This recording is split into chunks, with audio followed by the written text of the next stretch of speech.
Hello everyone, welcome back to my channel Understanding Academic Fundamentals. So today I am starting with new video series on technical interview and Viva questions. I will also give you tips and tricks to trace and debug the program very quickly. Okay, so without wasting time, now let's move to the programs. Okay, I will start with very simple question. So here we are initializing the value of I to 10. Okay, after that we are incrementing the I. Okay, post incrementation is there, and finally we are printing the value of I. So the value of I is 11 now, correct? It seems very simple, isn't it? But it's not the case here. Okay, now let's execute this program. So the output is 9 and it's not 11. Okay. Now let me explain you why the output is 9 and not 11. Okay. So we are initializing the value of I to 10. It's 0, 1, 0. And any constant in C language starting with 0. Okay. Any constant starting with 0 in C language is treated as octal. Understood? So it is octal 10 and not decimal 10. It is octal 10. Now octal 10 is nothing but decimal 8. Correct? Octal 10 is decimal 8. So the value of I is initialized to 8.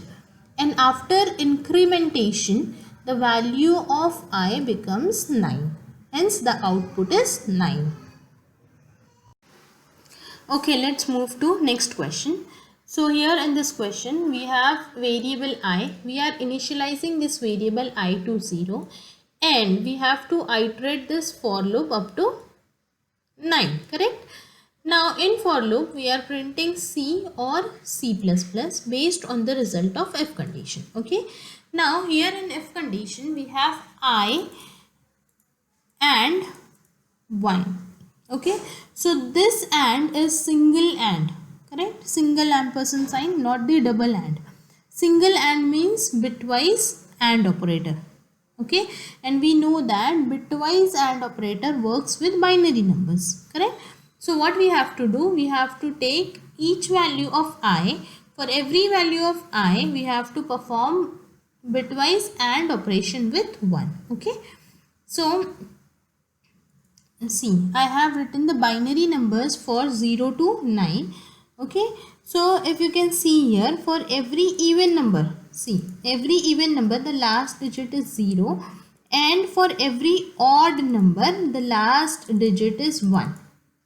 Okay, so now starting with the first iteration, I equal to 0. So what we have to do, we have to take the binary value of 0 and perform AND operation with binary value of 1. Okay, so here I have binary value of 0 and binary value of 1. Now perform AND operation. 0 and 1, 0, 0 and 0, 0, 0 and 0, 0, and so on. So finally what we are getting? We are getting binary number of 0, which is false. Yes. So for first iteration, if condition is returning false, so it will print what? C++. Yes. Now next iteration, I++ I becomes 1. Binary value of 1 and with 1. Okay, binary value of 1 and 1. So 1 and 1 is 1, 0 and 0 is 0, 0 and 0 is 0, and so on. So what we are getting? We are getting our result as 1, which is true. So for second iteration, if is returning true, it will print what? C++. So for 0 it is returning C++, and for 1 it is returning C. Okay, so if you can see, for even number it is giving us false, and for odd number true. For even number 0, for odd number it is 1. Okay, so trick is what? Any even number bitwise and with 1 returns false. Any even number bitwise and with 1 returns false, so it will print C++. And any odd number bitwise and with 1 returns true, so it will print C.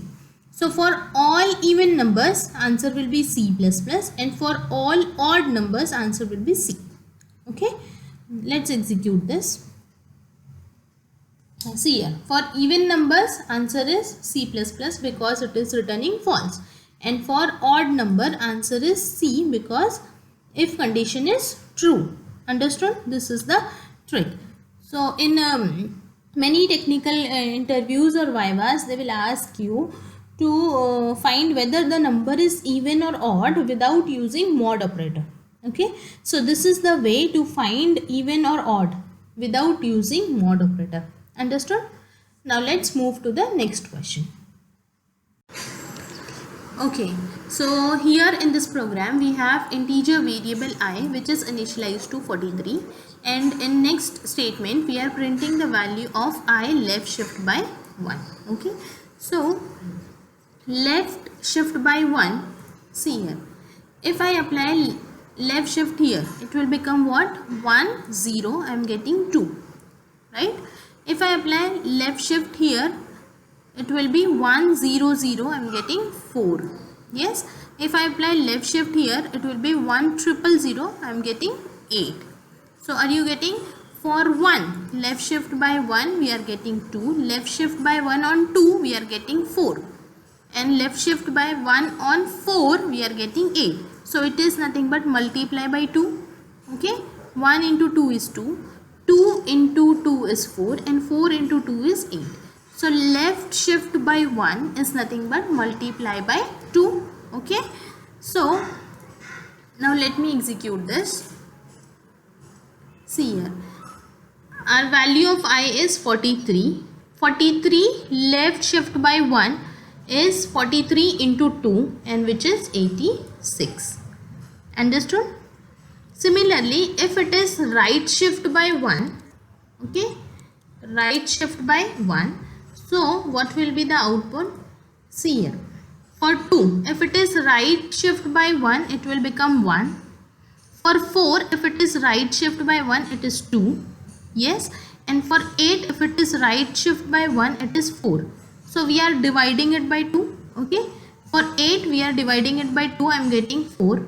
Yes, 2 4s are 8. For 4 we are dividing it by 2, 2 2s are 4, we are getting 2, and for 2 we are dividing it by 2, we are getting 1.